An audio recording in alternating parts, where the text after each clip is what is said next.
ध्यानाभ्यास के लिए कृपया अपने नेत्रों को बंद कर लीजिए। अपना मुख अपनी ओर रखिए। ध्यान सत्र के दौरान आपको अपना मुख अपनी ओर रखना है। अपना ही संवेदन करते हुए रहना है। मुझको सुनना गौण ही रखिए। अपने संवेदन को मुख्य रखिए। पूरे प्रयत्न के साथ आपको अपनी चिन्ह मूर्त से जुड़कर उसके उत्तम सुख को भोगना है। अपने सुख स्वभाव को वृथा नहीं गंवाना है। आपके सिर से पैरों तक अपार सुख है और उत्तम सुख है। उतना ही सुख है जितना परमात्माओं के पास है। ऐसे असीम सुख के भंडार को बहिर्मुख रहकर नहीं खोना है। इसलिए ध्यान सत्र के दौरान आपको अपने से जुड़कर ही रहना है। इसके बाद भी जब भी अन्य कार्य का भार नहीं हो तो अपने इस अमूल्य मनुष्य जीवन को अपने सन्मुख रहकर बिताना है। समय बहुमूल्य है। वृथा के कामों का भार अपने पर नहीं लेना है और पूरा पूरा समय निकाल कर अपनी मुद्रा को देना है। अपनी मुद्रा का सुख भोगते हुए रहना है। अच्छा तो यही है कि हम अपने पल पल का हिसाब रखें। जब तक अनिवार्य नहीं हो अपनी मुद्रा को नहीं छोड़ना है। अपनी मुद्रा से जुड़कर रहना है और यह निश्चित मान लीजिए कि आपकी मुद्रा आपके लिए परमात्मा की मुद्रा है। आपकी मुद्रा में उतना ही सुख है जितनी परमात्मा की मुद्रा में है। बस कर्म का संबंध होने से वह सुख हमारे प्रकट नहीं है और अपने से युक्त रहकर हमने अपने सुख को प्रकट करना है। मूर्त से बंध कर नहीं रहना है। अपनी मूर्त को लक्ष्य में रखिए। बारंबार यही कहना है और अपने को भी बारंबार यही प्रेरणा देना है कि मुझे अपने सन्मुख रहकर परमात्मा दशा को पाना है। इस संसार में और अधिक रुलना नहीं है। इस संसार में मूर्त के संबंध से नाना विकारी परिणामों की उत्पत्ति होती है। मोहोदय की तीव्रता से बहिर्मुखता बनती है। नूतन कर्मों का बंध होता है। तो पूरी शक्ति से हमको बहिर्मुख होने से अपने आप को रोकना है। मनुष्य जन्म बार बार नहीं मिलता है। सभी धर्मों में यही कहा गया है कि मनुष्य जन्म अति दुर्लभ है। इसको विषयों में रहकर खोना नहीं है। जगत के सन्मुख रहकर इस मनुष्य जन्म को खराब नहीं करना है। अपनी मुद्रा को लक्ष्य में रखिए। यही आपके लिए परमात्मा की मुद्रा है।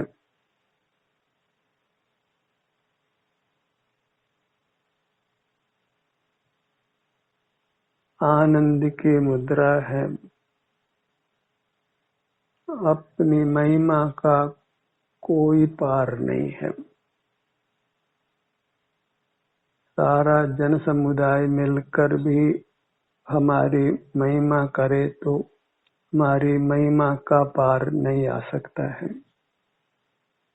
और वह महिमा आनंद है, असीम आनंद है, अतीन्द्रिय अनुपम अद्भुत आनंद है।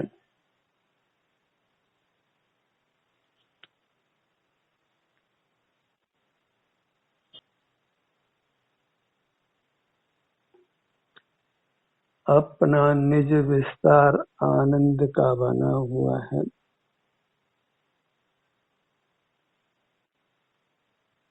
आनंदम ब्रह्मणो रूपम, मेरा रूप आनंद है और आनंद का होना ही परमात्मा होना है। अहम ब्रह्मास्मि, मैं ब्रह्मा हूँ। अंतरंग में हमारा रोम रोम ब्रह्मा रूप है। बहिर्मुख रहकर ही हम अपनी महिमा को खोते हैं, अपने सुख को खोते हैं। और अपने सन्मुख रहना, अपने सुख को भोगना, वही यथार्थ में परमात्मा की आराधना है। हमने अपने ही परमात्मा रूप को भुलाया है, खोया है। सब कोई परमात्मा का ही स्मरण करते हैं, जिनको न हमने देखा है न यथार्थ रूप से जाना है। और हमारी मूर्त तो प्रकट ही हमको अनुभव में आती है। ऐसे जीते जागते प्रभु को भूलना नहीं है, विसारना नहीं है, इसके आनंद को खोना नहीं है। और बाहर तो जड़ पदार्थ ही ज्ञात होते हैं, तो जड़ पदार्थों के सन्मुख होकर हमारी परिणति ही जड़ रूप होती है। जड़ की संगति में हमको जड़ता मिलती है। संगति से ही व्यक्ति की पहचान होती है। हमें जड़ की संगति नहीं करना है। अपनी मूर्त ही सत है, नित्य है, उसकी संगति ही सत्संगति कहलाती है, सत्समागम कहलाती है। बाहर के पदार्थों का संयोग सदा नहीं रहता है, इसलिए वे हमारे लिए सत्य नहीं है, अनित्य है। हमारी मूर्त ही सत्य है, नित्य है। इसलिए अपनी मूर्त के सन्मुख रहना ही सत्समागम करना है, सत्संगति में रहना है। और इसी का अनुभव करना वह सदाचार है। सत्य का ही आचरण हो। और सत्य माने नित्य अपनी मूर्त ही है, सदा अनादि से अनंत काल तक हमारे साथ है। कभी इसका अभाव नहीं है, बस नजरों के आलस्य निरखा नहीं हरि। बहिर्मुखता के अपराध से ही हम अपने परमात्मा के दर्शन से रहित रहते हैं। और ये निश्चित मानिए कि निज दर्शन ही देव दर्शन है। बाहर का परमात्मा तो अनंत काल भी आपके ज्ञान का विषय बनने वाला नहीं है, क्योंकि वे अमूर्त हैं और हमारे ज्ञान के विषय नहीं बन सकते हैं। और कदाचित बन जाए, ऐसा मान भी लें, तो उनका सुख हमको अनुभव में नहीं आ सकता है। हमको हमारा ही सुख दुख अनुभव में आता है। तो बहिर्मुख रहना 100% वृथा है। सिवाय राग के अलावा कुछ भी उपलब्धि नहीं होती है। और केवल राग ही नहीं होता, अनेकों बार द्वेष भी खड़ा होता है। और राग द्वेष वे ही चिद विकार हैं जिससे हम मूर्त कर्मों से बंधते हैं। और मूर्त कर्मों के उदय से हमको ये मूर्त शरीर मिला है जो विनाशिक है, उसका ऐसा ही संबंध बना है कि उसके विनाश से हमारा विनाश होता है, उसके घात से हमारा घात होता है। इसी में मिले होने से मूर्त शरीर में कोई सुई चुभाए तो हमारे आत्म प्रदेशों में भी वह सुई छेद करती हुई प्रविष्ट होती है और उससे हमको पीड़ा होती है। यदि मूर्त का संबंध नहीं हो तो हमारे आत्म प्रदेशों में कोई सुई, कोई तलवार, कोई भी घातक सामग्री प्रवेश नहीं कर सकती है। फिर हम अग्नि से जलते नहीं, जल से डूब जलते नहीं। और मूर्त पदार्थ जो कि प्रतिकूल है कि अनुकूल है, वे हमारे ज्ञान के विषय नहीं बनते हैं, तो राग द्वेष उत्पन्न ही नहीं होते। हम वीतराग रहते हैं और सुख स्वभावी होने से हमको अवर्णनीय सुख का अनुभव होता है। रोग का तो कोई प्रश्न ही नहीं है, वेदना होने का कोई प्रश्न ही नहीं है, क्षुधा तृषा का भी दुख नहीं है, सर्दी गर्मी का दुख नहीं है, वस्त्र की आवश्यकता नहीं है, मकान वाहन की आवश्यकता नहीं है, कोई मित्रों की परिजनों की भी आवश्यकता नहीं है। अपने रोम रोम से आनंद उछलता है, अति उत्तम आनंद उछलता है। और ये अनुभव करके देख लीजिए। हाथ कंगन को आरसी क्या, अपना मुख अपनी ओर करके देखिए, आप निराकुल होते हैं, अद्भुत शांति मिलती है। बहिर्मुखता में जो आकुलता आपको होती है वह अंतर्मुखता में आपको नहीं होती। ऐसा अनुभव करके फिर हमको अंतर्मुख रहने का ही प्रयत्न करना है। बहिर्मुख रहकर आकुल व्याकुल क्यों रहना है? कोई अच्छा कहे तो हमको मान होगा, कोई बुरा कहे तो हमको पीड़ा होगी। ऐसे राग द्वेष में झूलने से कुछ भी सिद्धि नहीं है। बहिर्मुख रहकर थक कर चूर होते हैं, फिर रात्रि में निद्रा की आवश्यकता होती है। और निद्रा तो एक बेहोशी की स्थिति है जहाँ फिर हम अपने सुख का अनुभव नहीं कर सकते हैं, अचेतन समान ही होते हैं। निद्रा नहीं आवे तो तकलीफ है और निद्रा आवे तो हम चेतनता को ही खोते हैं। सुख के लिए अपनी मूर्त को ही चेतना है, अनुभव करना है और परमात्म दशा को प्रकट कर लेना है। हर आत्मा अपने स्वभाव से परमात्मा है। आनंद का रसकंद है। हर पदार्थ का कोई स्वरूप होता है। जैसे मूर्त पदार्थों में स्पर्श रसगंध वर्ण होता है।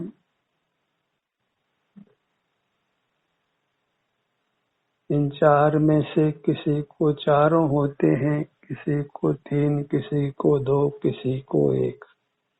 पवन को केवल स्पर्श होता है, अग्नि को वर्ण होता है और स्पर्श होता है,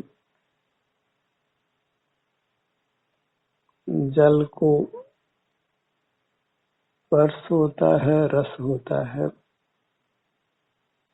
वर्ण होता है। पृथ्वी में चारों ही होते हैं। ऐसे ही जीव को मूर्त कर्म के संबंध से दर्शन ज्ञान वीर्य होते हैं और कर्म का संबंध मिटने पर फिर केवल सुख होता है।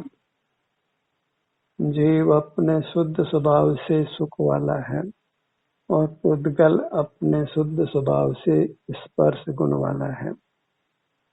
पर पुद्गल स्पर्श गुण से बंधता है और छूटता है। हम एक बार छूट जाते हैं तो फिर अनंत काल भी पुद्गल से बनते नहीं हैं,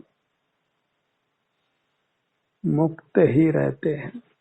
ऐसी मुक्ति को पाने के लिए हमको सतत प्रयत्न करना है, अपने समय को वृथा नहीं गंवाना है। प्रयास करने में कोई हर्जा नहीं, कोशिश तो करिए ही कि आप अपने सन्मुख रहें। जब वश नहीं चले तो बात दूसरी है, पर पूरी शक्ति लगाना है। अपनी मूर्त को ही भोगते हुए रहने के लिए अपनी पूरी शक्ति लगाना है। इस मनुष्य जन्म का पूरा लाभ लेना है। आगे का कुछ पता नहीं है, इसलिए इस मनुष्य जन्म के पल पल को आत्म साधना में अर्थात अपने सन्मुख रहने में लगाना है और शांति को भोगते हुए रहना है, वीतराग रहना है, निष्कषाय निष्पाप रहना है। परमात्मा समान होकर रहेंगे तो परमात्मा बनेंगे। काम विपरीत करें और परमात्मा होने की भावना करें तो वह भावना कभी फलने वाली नहीं है। केवल वांछा मात्र से मोक्ष नहीं मिलता है, परमात्मा पद नहीं मिलता है। वांछा हो और उसके लिए प्रयत्न भी हो तो ही कार्य की सिद्धि होती है। इफेक्टिव डिजायर, इफेक्टिव डिमांड हो तभी हम परमात्मा हो सकते हैं। इफेक्टिव डिजायर तभी कहलाती है जब हम उस इच्छा की पूर्ति के लिए पूरा प्रयत्न करते हैं, अपनी शक्ति को छिपाते नहीं हैं, अपने समय को वृथा नहीं करते हैं।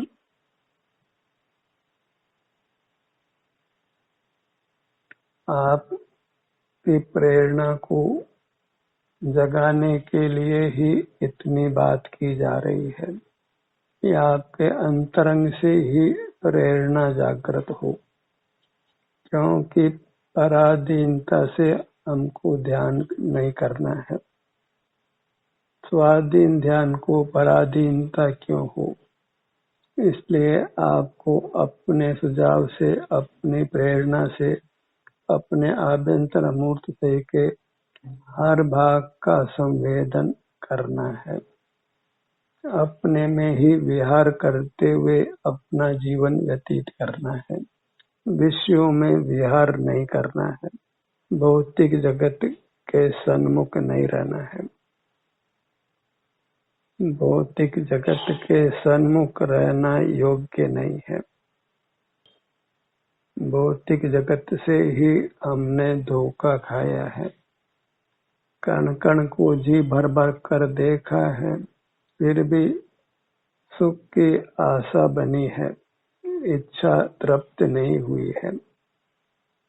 देशाटन करने वाले अनेक देशों को भ्रमण करने पर भी देशाटन की उनकी इच्छा समाप्त नहीं होती है। विश्व बदलता ही रहता है। वह सब आग में घी डालने जैसा है और हमारा सुख कई देशों में नहीं है, हमारा सुख अपने में है। कुदरत में पराधीनता का कोई प्रावधान नहीं है। हम स्वयं ही अपनी कुमति से पराधीन हो रहे हैं और ये कुमति अनादि से है। अपना अनुभव करके ही हमको कुमति से सुमति हो जाना है। फिर विश्व में लालायित नहीं होना है, विश्व में सुख की भ्रांति नहीं करना है। सुख के लिए पराधीन नहीं होना है, पर की आराधना नहीं करना है। पर की आराधना करते करते अनंत काल बीता है, और हम अपनी आराधना से च्युत रहने के कारण ही संसार में बने हुए हैं। अपराध शब्द का संधि विच्छेद करें तो अप का अर्थ च्युत होता है और राध का अर्थ आत्माराधना होता है। जो अपनी आराधना से च्युत है वह अपराध है, और अपराध को अंग्रेजी में क्राइम कहते हैं। लोक में तो क्राइम का फल जेल हो कि एक बार फांसी की सजा हो, पर स्वरूप च्युति से अपनी आराधना नहीं करने से तो हम अनादि से मरण का दंड भोग रहे हैं। क्षुधा त्रसा का भी दुख भोगते हैं, वृद्धावस्था का दुख भी भोगते हैं। शरीर में नाना प्रकार की वेदनाएं होती है, उसका दुख भोगते हैं। और अतृप्त इच्छा का दुख तो सदा ही बना रहता है। कुछ भी पालो बाहर में इच्छा तृप्त ही नहीं होती है। वह सब आग में घी डालने जैसा ही होता है। एक उपलब्धि होती है तो दो उपलब्धि की इच्छा हो जाती है, और इस प्रकार हम बहिर्मुख ही बने रहते हैं, अपने आनंद के भोग से दूर रहते हैं। और अपना आनंद तो बेजोड़ है, वही आनंद है जिसको परमात्मा भोगते हैं। अपने ध्यान को अपने मुखमंडल पर लाइए, और ये मुखमंडल सामान्य नहीं है, ये वैसा ही मुखमंडल है जैसा पूर्व में हुए परमात्माओं का मुखमंडल है। आकार की प्रधानता नहीं है। हमारे मुखमंडल में भी वही आनंद है जो परमात्माओं के मुखमंडल में है। धड़ का भाग, दोनों भुजाएं, दोनों पैर, अपनी मूर्त को पर परिचय की आवश्यकता नहीं है, क्योंकि यह हमको अनादि से अनुभूत है। यह मैं हूँ ऐसा कर हमको हमारी मूर्त अनुभव में आती है, और इसके विभिन्न भागों में आराम वेदना होने से हमको उसका संवेदन अनुभव वेदन होता है। कोई जीव अपनी मूर्त से अपरिचित नहीं है। हम स्वयं ही बहिर्मुख रहकर अपनी महिमा को भुलाते हैं, उसके सुख को नहीं भोगते हैं।